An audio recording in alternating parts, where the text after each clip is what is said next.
Hello students, my name is Debojit Shah and welcome to my YouTube channel Laws of Physics। तो हमने fast order linear differential equation का पांचों का पांच case कर लिया। आज से हम लोग स्टार्ट कर रहे हैं linear second order differential equation. आज के वीडियो में हम लोग इसका फर्स्ट केस डिस्कस करेंगे जो है होमोजेनियस डिफरेंशियल इक्वेशन का नेचर क्या होता है, सॉल्यूशन कैसे कैसे टाइप का होता है। और आज के वीडियो में हम IIT JEM CSI NET के ऊपर बहुत बेहतरीन प्रॉब्लम डिस्कस करेंगे। सिर्फ और सिर्फ मुझे आप लोगों का सपोर्ट चाहिए, तो बिना टाइम वेस्ट किए आज का जर्नी स्टार्ट करते हैं। तो linear second order differential equation का मतलब क्या है, इसमें डिफरेंशियल कोएफिशिएंट प्रेजेंट रहेगा और ऑर्डर मतलब क्या है, लीनियर सेकेंड ऑर्डर जो हाईएस्ट ऑर्डर डेरिवेटिव रहेगा वो होगा d2y dx2। Linear second order differential equation जो हाईएस्ट ऑर्डर डेरिवेटिव है वो है 2, जो है d2y dx2। तो इसका ही एक पार्ट है होमोजेनियस डिफरेंशियल इक्वेशन। तो देखो इसका नेचर क्या होता है, ये हुआ d2y dx2 प्लस ये हुआ p dy dx और ये हुआ q इंटू y। अब ये p और q क्या है सब कुछ लिख दूंगा, जहां पर ये हुआ where p and q are constant coefficients। Okay, next देखो इसका सॉल्यूशन हम लोग कैसे निकालेंगे। ठीक है, मैं यहां पर मान रहा हूं let y equal to c e to the power mx। m क्या है, एक कांस्टेंट है, तो इसका अगर मैं सिंगल डेरिवेटिव करूं तो ये आएगा m c e to the power mx। और इसका मैं अगर फिर से एक बार डेरिवेटिव करूं d2y dx2 तो ये क्या आएगा m square c e to the power mx। ठीक है, अब इन तीनों वैल्यू को यहां पर रखो। ठीक है, तो ये क्या आएगा d2y dx2, ये आ रहा है m square c e to the power mx plus ये हुआ p और ये dy बाई dx क्या हुआ, ये हुआ m c e to the power of mx और ये q, ये हुआ q का वैल्यू है कितना c e to the power of mx इक्वल टू 0। अच्छा, मैं एक काम करता हूं, मैं ये कर रहा हूं c e to the power mx को हर एक टर्म से कॉमन ले रहा हूं। ठीक है, देख सकते हो ये हुआ c e to the power of mx, तो ये आ रहा है m स्क्वायर प्लस pm और ये हुआ प्लस q इक्वल टू 0। ठीक है, देख सकते हो d2y dx2 क्या आ रहा है m square c to the power mx plus ये हुआ p dy बाई dx क्या है m c e to the power mx plus q into q y हुआ c e to the power of mx। ठीक है, तो c e to the power mx common लिया, ये हुआ m square plus pm plus q। तो इसको हम लोग इस टर्म को 0 लिख सकते हैं क्योंकि ये टर्म को अगर इधर ले जाओगे तो 0 बाई ये 0 आएगा। तो ये हुआ m square plus pm plus q, ये हुआ auxiliary equation corresponding to differential equation. ये हुआ ऑक्सिलरी इक्वेशन करस्पॉन्डिंग टू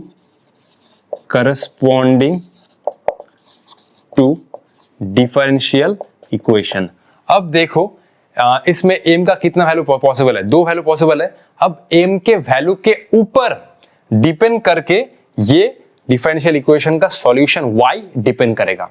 मैं और एक बार रिपीट कर रहा हूं, इस इक्वेशन का जो वैल्यू है m का 2 वैल्यू आएगा, देख सकते हो m स्क्वायर है, तो m के वैल्यू के ऊपर डिपेंड करके इस इक्वेशन का जो सॉल्यूशन हमने लिया है y, इसका डिफरेंट फॉर्म आएगा।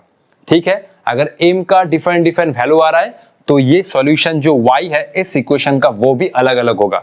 ठीक है, कॉपी कर लो, नेक्स्ट हम लोग जा रहे हैं। ठीक है, तो एक बार कॉपी कर लो, टाइम दे रहा हूं आराम से। अब देखो m के वैल्यू के ऊपर डिपेंड करके डिफरेंशियल इक्वेशन का जो सॉल्यूशन है y वो डिपेंड करेगा। तो ये देखो ये था हमारा लीनियर सेकेंड और डिफरेंशियल इक्वेशन का first case, homogeneous differential equation, p और q दोनों कांस्टेंट है। ये डिफरेंशियल इक्वेशन का हमने ये सॉल्यूशन लिया था y equal to c to the power mx और ये आया ऑक्सिलरी इक्वेशन। ठीक है, ये आया हमारा ऑक्सिलरी इक्वेशन। अब इस ऑक्सिलरी इक्वेशन में जो m है उसका दो वैल्यू हो सकता है, तो ये मैं लिया suppose m1 and m2 be the two solutions of above auxiliary equation. अब ये m1 के वैल्यू के ऊपर डिपेंड करके y का फॉर्म डिपेंड होगा। चारों केस मैंने दिखाया, देखो आराम से। If m1 and m2 are real and unequal, मान लो m का दो वैल्यू आएगा ऑब्वियसली m1 m2, तो m1 m2 अगर रियल एंड अनइक्वल हुआ तो y का क्या फॉर्म होगा? तो y का फॉर्म होगा ये y equal to c1 e to the power m1x plus ये हुआ c2 e to the power m2x। ठीक है, तो अगर m1 m2 मान लो रियल एंड अनइक्वल है तो इस डिफरेंशियल इक्वेशन का सॉल्यूशन होगा y, वो इस नेचर में होगा। अब अगर m1 m2 रियल है और इक्वल है तो m1 m2 equal to m ले रहा हूं, तो उस केस में जो y का फॉर्म होगा वो हुआ c1 प्लस c2, ये मैं इरेज कर रहा हूं, c1 plus c2x into e to the power of mx। तो ये हुआ सॉल्यूशन का फॉर्म अगर m1 m2 इक्वल है और रियल है। थर्ड केस में देख सकते हो अगर m1 m2 कॉम्प्लेक्स नंबर है, तो ये हुआ फिर से y equal to c1 e to the power m1x plus c2 e to the power m2x। First और थर्ड में y का वैल्यू सेम आएगा। फर्स्ट क्या था, m1 m2 अगर रियल है और अनइक्वल है तो ये वाला फॉर्म और ये वाला फॉर्म सेम आएगा। अगर m1 m2 दोनों इक्वल हुआ तो ये हुआ c1 plus c2x e to the power mx। अगर m1 m2 रियल हुआ और अनइक्वल हुआ तो ये वाला फॉर्म, और अगर m1 m2 दोनों ही कॉम्प्लेक्स नंबर हुआ तो भी सेम फॉर्म।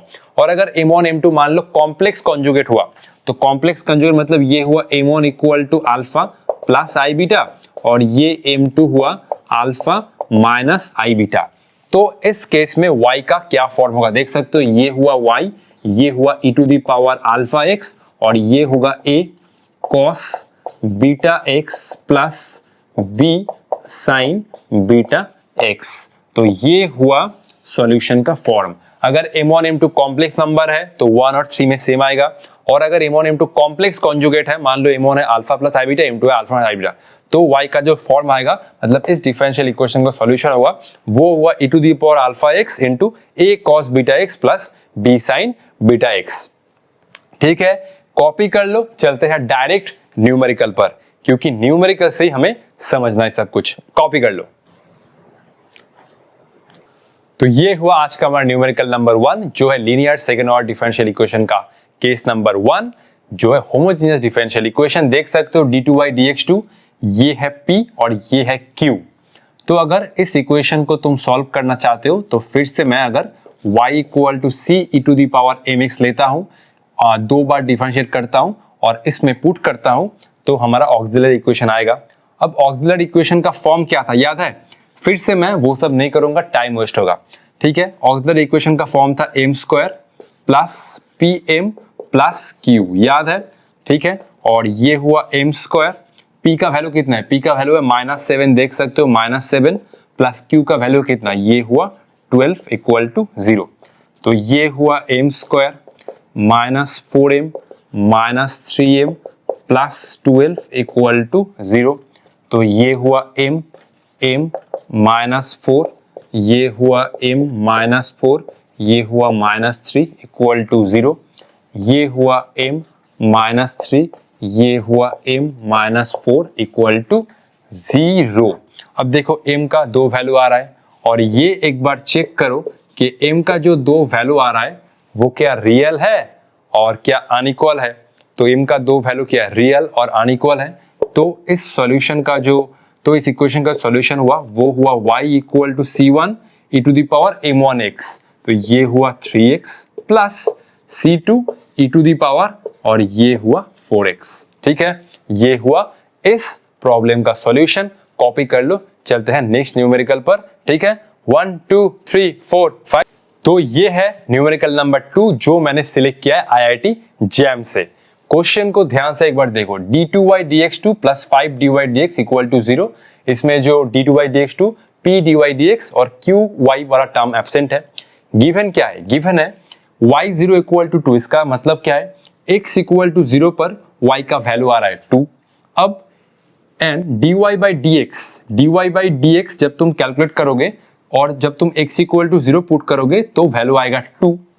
अब हमें ढूंढना है find value of x where y equal to 0। जब y इक्वल टू 0 होगा तब x का वैल्यू। बेसिकली ये दोनों है बाउंड्री कंडीशन। अब इस दोनों बाउंड्री कंडीशन को तुम्हें यूज करना है, y का जो वैल्यू है मतलब इस इक्वेशन का सॉल्यूशन है y, वो ढूंढना है और अल्टीमेट जब तुम y इक्वल टू 0 पुट करोगे तो x का वैल्यू फाइंड करना है। ठीक है, चलो चलते हैं। तो फिर से मैं ले रहा हूं let y equal to c e to the power mx। अब हमारा ऑक्सिलरी इक्वेशन क्या होगा? ऑक्सिलरी इक्वेशन होगा m स्क्वायर प्लस pm, क्योंकि q तो एब्सेंट है, m स्क्वायर क्या था d2y dx2 plus p dy dx plus q into y, और इसमें तो ये वाला टर्म ही गायब है तो q तो नहीं आएगा, तो ये हुआ m स्क्वायर। p का वैल्यू कितना है बेटा? p का वैल्यू है +5, तो ये हुआ +5m और ये हुआ 0। ठीक है, तो m को कॉमन ले लो, m +5।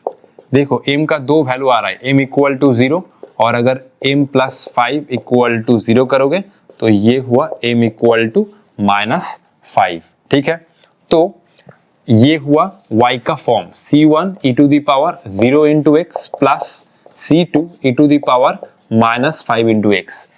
m का एक वैल्यू हुआ 0, दूसरा हुआ -5, तो e टू द पावर 0 है 1, ये हुआ c1 और ये हुआ c2 e to the power of -5x। तो ये हुआ y का equation c1 e to the power 0x plus c2 e to the power -5x, ये हुआ c1 plus c2 e to the power of -5x। ठीक है, अब हमें देखो इन दोनों बाउंड्री कंडीशन से c1 और c2 का वैल्यू फाइंड करना है, इसीलिए दोनों बाउंड्री कंडीशन गिवन है। तो सबसे पहले एक काम करो, सबसे पहले ना तुम इस बाउंड्री कंडीशन को यूज कर लो। तो ये है at x equal to 0, y का वैल्यू आ रहा है 2। तो y का वैल्यू कितना है? y का वैल्यू है 2, ये मैं लिख रहा हूं 2। ये तो c1 है, ये है c1 प्लस ये हुआ c2, ये हुआ e to the power of -5 into 0। देख सकते हो at x equal to 0 y equal to 2, ये हुआ y equal to 2 equal to c1 plus c2 e to the power of -5 into 0। तो ये हुआ 2 equal to c1 plus c2 e to the power of -0 means 1, e to the power 0 और -0 1। तो ये हुआ एक इक्वेशन, मान लो ये है इक्वेशन नंबर, अच्छा इसको मैं इक्वेशन नंबर दे रहा हूं 1, इसको मैं इक्वेशन नंबर दे रहा हूं 2। अब dy बाई dx फाइंड करना है, कौन सी इक्वेशन से? इस इक्वेशन का यूज करो। तो मैं फिर से लिख रहा हूं y equal to c1 plus c2 e to the power of -5x ना। ठीक है, अब dy बाई dx फाइंड करो, dy बाई dx, ये फर्स्ट टर्म तो 0, ये हुआ -5 c2 e to the power of -5x। एक बार चेक कर लो, c2 e to the power mx कितना होता है? Differentiation m e to the power mx, तो ये हुआ -5 c2 e to the power of -5x और ये हुआ boundary condition at x equal to 0, dy by dx का वैल्यू हुआ 2। At x equal to 0 dy by dx का value हुआ 2, तो ये हुआ 2, ये हुआ -5 और ये हुआ c2। इसको अगर x में x को 0 पुट करोगे तो e टू द पावर -0 1, तो ये हुआ c2 का वैल्यू, ये हुआ -2/5, ये हुआ -2/5। और एक बार चेक कर लो dy बाई dx क्या है? -5 c2 e to the power of -5x at x equal to 0, dy by dx का वैल्यू है 2, ये हुआ 2 -5 c2 हुआ -2/5। अब एक काम करो, तुम इस इक्वेशन में c2 को रखो और c1 को निकालो, कॉपी कर लो, आराम से चलते हैं, कोई हड़बड़ नहीं है, आराम से चलते हैं, बिल्कुल आराम से। ठीक है, चलो कॉपी कर लो, मस्त आराम चलेंगे। ठीक है, फिर हमें क्या करना है, c2 को इस इक्वेशन में पुट करने से c1 तो मिल जाएगा और अल्टीमेट हम लोग इक्वेशन 1 से y का वैल्यू निकाल सकते हैं। अगर y का वैल्यू निकल गया फिर हमें y को 0 पुट करके x निकालना है। ठीक है, कॉपी कर लो। ठीक है, तो ये था हमारा इक्वेशन नंबर 1 और ये था हमारा इक्वेशन नंबर 2। c2 का वैल्यू हमने निकाल लिया, तो अब हम लोग इसमें पुट करेंगे। ये हुआ 2 c1, c2 का वैल्यू आ रहा है -2/5, ये हुआ c1 2 प्लस 2/5, ये हुआ c1 इक्वल टू, ये हुआ 2 इंटू 5 10 प्लस 2, ये हुआ 12/5। तो अब हम लोग क्या करेंगे, इसमें पुट करेंगे, ये c2 को कर दो इरेज।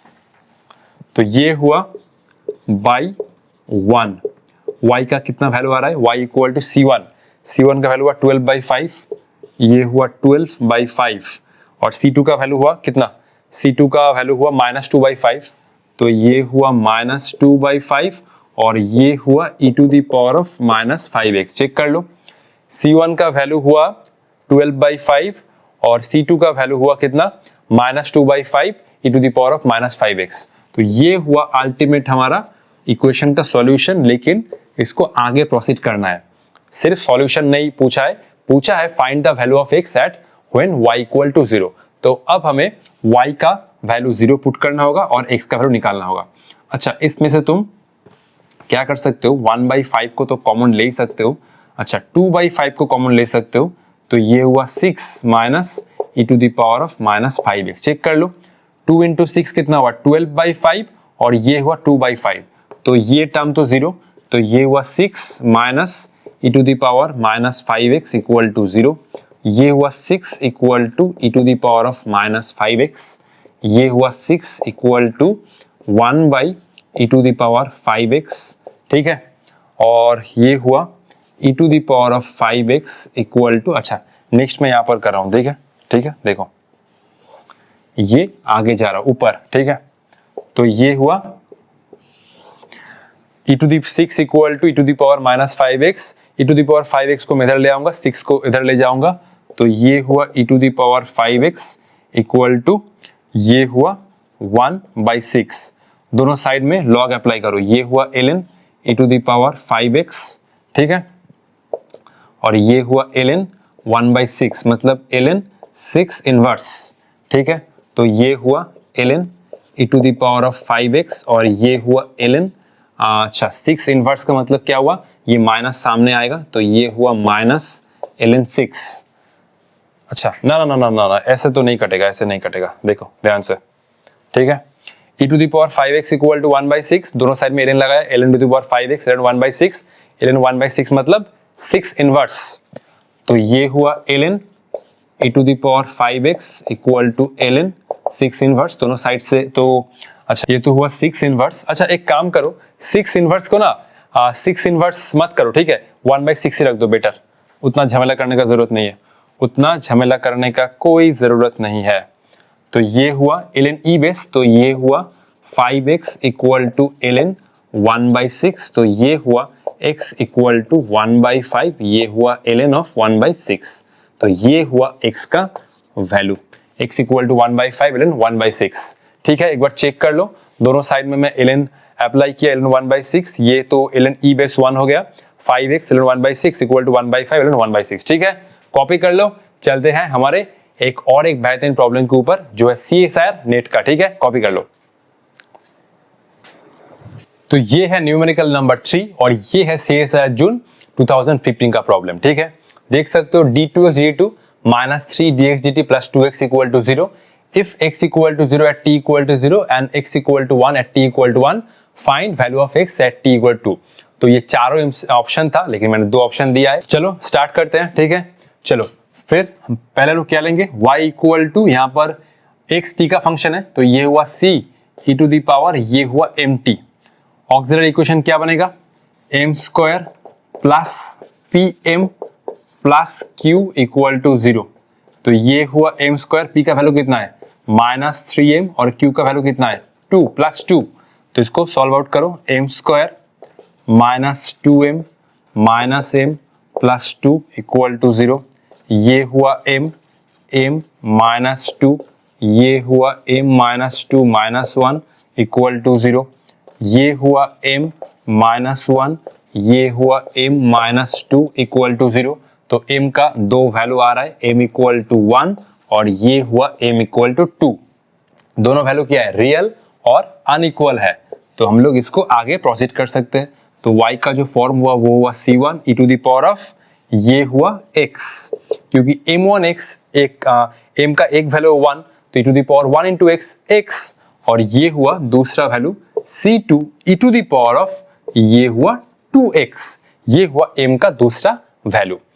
आगे हम लोग, अच्छा यहाँ पर तो t था ना, तो इसको हम लोग x नहीं लिखेंगे, इसको हम लोग t लिखेंगे, ठीक है, इसको हम लोग t लिखेंगे क्योंकि x t का फंक्शन है, यहाँ पर x c1, अच्छा अरे ये तो y नहीं होगा, ये x होगा, सॉरी ये x होगा, ये भी x होगा, मैंने ये ख्याल नहीं किया, ये x होगा, ठीक है। यहाँ पर x है, अच्छा वो था d2y dx2, इसलिए हम लोग y का फंक्शन लेते थे, y x का फंक्शन था, तो यहाँ पर x है तो ये हुआ x equal to c to the power mt, ठीक है। अब तो पूरा पॉइंट ठीक है, x t का फंक्शन है तो मैंने लिख लिया। अब दोनों बाउंड्री कंडीशन अप्लाई करो और क्या करो, x का वैल्यू निकालो t इक्वल 2 पर। तो हम लोग ये अप्लाई कर रहे हैं at t equal to 0, x equal to 0, तो ये हुआ 0 e टू द पावर 0 और t का वैल्यू 0 रखोगे तो e टू द पावर 0 1, यहाँ पर फिर से t का वैल्यू 0 रखोगे तो e टू द पावर 0 1, तो ये हुआ c1 प्लस c2, ये हुआ एक इक्वेशन, ठीक है, इसको हम लोग नाम दे रहे हैं 1, ठीक है, ये हुआ इक्वेशन नंबर 2।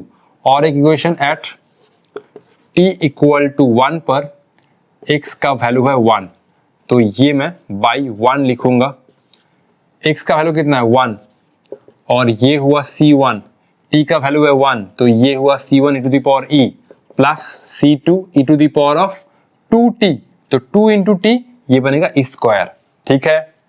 तो यहां से एक काम कर सकते हो, यहां से तुम एक e कॉमन ले लो, तो ये हुआ e1 c1 plus c2 into e, तो ये हुआ, अच्छा एक काम करो ना, ऐसे मत करो, ऐसे मत करो, तुम देखो, अच्छा इसमें तुम क्या लिख सकते हो, देखो तो इसमें तुम क्या लिख सकते हो, इसमें से c1 इक्वल टू माइनस 0 लिख सकते हो ना, तो यही करो। तो बेटर 1 इक्वल टू, एक काम करो तुम ये लिखो c1e और c2 को रिप्लेस करो माइनस c1 से, तो ये हुआ माइनस c1 और ये हुआ e स्क्वायर, ये हुआ 1, ये मैंने c1e कॉमन लिया, ये हुआ 1 माइनस e, ठीक है।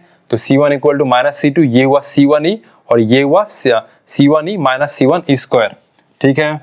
तो ये हुआ c1, ये हुआ c1, ठीक है। चलो आगे, ये हुआ c1 1 बाई e, ये हुआ 1 बाई e और ये हुआ 1 माइनस e, ठीक है। c1 कितना हुआ 1 बाई e इंटू, ये पूरा टर्म नीचे ले आओ, 1 by e into 1 minus e, और c2 क्या है देखो, c2 है माइनस ऑफ c1, तो ये टर्म जस्ट प्लस हो जाएगा, ये हुआ 1 डिवाइड बाई e और ये हुआ e माइनस 1, मतलब ये टर्म अदल बदल हो जाएगा, minus c1 c2 equal to minus c1, तो ये 1 बाई e और ये हुआ e minus 1। Ultimate equation number 1 में इन दोनों वैल्यू को रखना होगा और आगे t का वैल्यू 2 पुट करके x का वैल्यू निकालना होगा, ठीक है। कॉपी कर लो, ठीक है। c1 और c2 का वैल्यू को निकल के आ गया, तो अब हम लोग x के, मतलब जो इक्वेशन नंबर 1 था उसमें वैल्यू पुट करो। c1 का वैल्यू आया, ये हुआ 1 divide by e into 1 minus e into e to the power t, plus c2 का वैल्यू आया, ये हुआ 1 डिवाइड बाई e और ये हुआ e माइनस 1 और ये हुआ into e to the power of 2t। तो बेस्ट मैं क्या कर रहा हूं, बेस्ट मैं ये कर रहा हूं, e to the power t हुआ, ये हुआ e into 1 minus e, next मैं ये माइनस को बाहर ले रहा हूं, ये हुआ e to the power of 2t और ये हुआ e और ये हुआ 1 माइनस e। अच्छा, तो डिनोमिनेटर तो दोनों का कॉमन ही है, तो ये मैं लिख सकता हूं x equal to e to the power t minus e to the power of 2t divide by e into 1 minus e, ठीक है। e to the power t divide by e into 1 minus e, minus को बाहर ले जाओ, e to the power 2t e into 1 minus e to the power t minus e to the power 2t, तो ये हुआ, देख सकते हो। अच्छा, दोनों में डिनोमिनेटर तो कॉमन ही है, e to the power t minus e to the power 2t e into 1 minus e। अब हमें क्या करना होगा, अब हमें t इक्वल टू 2 पुट करना होगा, ठीक है। चलो चलते हैं, t इक्वल टू 2 पुट करना होगा और इन दोनों ऑप्शन में एक वैल्यू आएगा, तो at t equal to 2 put करो आराम से, तो ये हुआ x equal to t equal, तो t का वैल्यू 2 पुट करो, ये हुआ e स्क्वायर माइनस ये हुआ 2t, t का वैल्यू 2 पुट करने से कितना आएगा, e टू द पावर 4, तो ये हुआ e to the power 4 divide by ये हुआ e, ये हुआ 1 माइनस e, ये मैं e स्क्वायर कॉमन ले रहा हूं, ये हुआ 1 माइनस e स्क्वायर और ये हुआ e इंटू 1 माइनस e, ये हुआ e स्क्वायर, ये हुआ a square minus b square, तो a plus b into a minus b, तो ये हुआ 1 प्लस e और ये हुआ 1 minus e divide by e into 1 minus e, ये गया, ई से ई स्क्वायर गया, ये हुआ ई, और ये हुआ ई इंटू 1 प्लस ई, तो ये हुआ ई प्लस ये हुआ ई स्क्वायर, और ये हुआ x का वैल्यू, ये हुआ ultimate answer. Option number A, E plus E square. ठीक है, कॉपी कर लो। चलते हैं हमारे और एक बेहतरीन प्रॉब्लम पर। ठीक है, तो ये है CSIR जून 2014 का प्रॉब्लम, जो मैं सॉल्व नहीं कर रहा हूं, मैं ये सोच रहा हूं आप लोगों को होमवर्क दूं। ठीक है, आप लोग एक बार जरूर ट्राई कीजिए। d2x dt2 plus 2dx dt plus x equal to 0 given क्या है, एट t इक्वल टू 0 पर x का वैल्यू है 0, और ये गिवन है x डॉट 0, मतलब क्या है, एट t इक्वल टू 0 पर x का डिफरेंशिएट करोगे तो वैल्यू आएगा 1। ठीक है, ये कह रहा हूं dx बाई dt। ठीक है, तो ये हुआ एट x इक्वल टू 0 पर वैल्यू है 1। ठीक है, अच्छा ये t इक्वल टू 0 है, वेरी सॉरी, तो ये क्योंकि x t का फंक्शन है इसमें, तो dx बाई dt निकालोगे, फिर जब तुम t इक्वल टू 0 पुट करोगे तो ये हुआ 1। x डॉट मतलब क्या है, dx बाई dt। ठीक है, तो दोनों बाउंड्री कंडीशन से तुम दोनों जो क्या था C1 और C2, नाम भूल रहा हूं, कांस्टेंट, वो निकालोगे, और solution xt attains its maximum value when t is, actually क्या हुआ है, अभी रात के बज रहे 2, तो 2 बजे सोच सकते हो, कल मेरा स्कूल है, सुबह ऑलमोस्ट 7 बजे उठना होता है, तो पता नहीं कल कैसे स्कूल जाऊंगा, अब पूरा हालत खराब है, तो इसके चक्कर में अभी तो सो जाऊंगा, इसलिए मैं ये वाला प्रॉब्लम आप लोगों को होमवर्क देके जा रहा हूं। ठीक है, तो solution xt attains its maximum value when t is, जब x का वैल्यू मैक्सिमम होगा तब t का वैल्यू क्या होगा। ठीक है, तो ये हुआ एट t इक्वल टू 0 पर x का वैल्यू हुआ 0, और ये हुआ एट t इक्वल टू 0 पर dx बाई dt का वैल्यू 1। जब तो तुमने ये दोनों बाउंड्री कंडीशन से C1 0 निकाल लिया, जब x का वैल्यू मैक्सिमम होगा तब t का वैल्यू क्या होगा। तो मैक्सिमम और मिनिमम कंडीशन क्या है, मैक्सिमम और मिनिमम कंडीशन है, मान लो कि तुम्हें x का सॉल्यूशन मिल गया। ठीक है, फिर से तुम्हें dx बाई dt करना होगा, फिर इसके साथ 0 को इक्वेट करना होगा, 0 इक्वेट करके t का वैल्यू पुट करना, t का वैल्यू तुम्हें फाइंड करना होगा। ठीक है, t का वैल्यू फाइंड करना होगा, फिर तुम्हें क्या करना होगा, d2x बाई dt2 पुट करना होगा, फिर t का ये वाला वैल्यू पुट करके तुम्हें चेक करना होगा कि वैल्यू नेगेटिव आ रहा है। यही तो था मिनिमम और मैक्सिमम कंडीशन। बहुत लंबा प्रोसेस है, इसको धीरे धीरे करना होगा, सिंपल एकदम आसान प्रॉब्लम है। चलो इसको कॉपी कर लो, नेक्स्ट वीडियो में मैं इसका सॉल्यूशन डाल दूंगा। ठीक है, तो आज के लिए इतना ही, till then tata bye bye.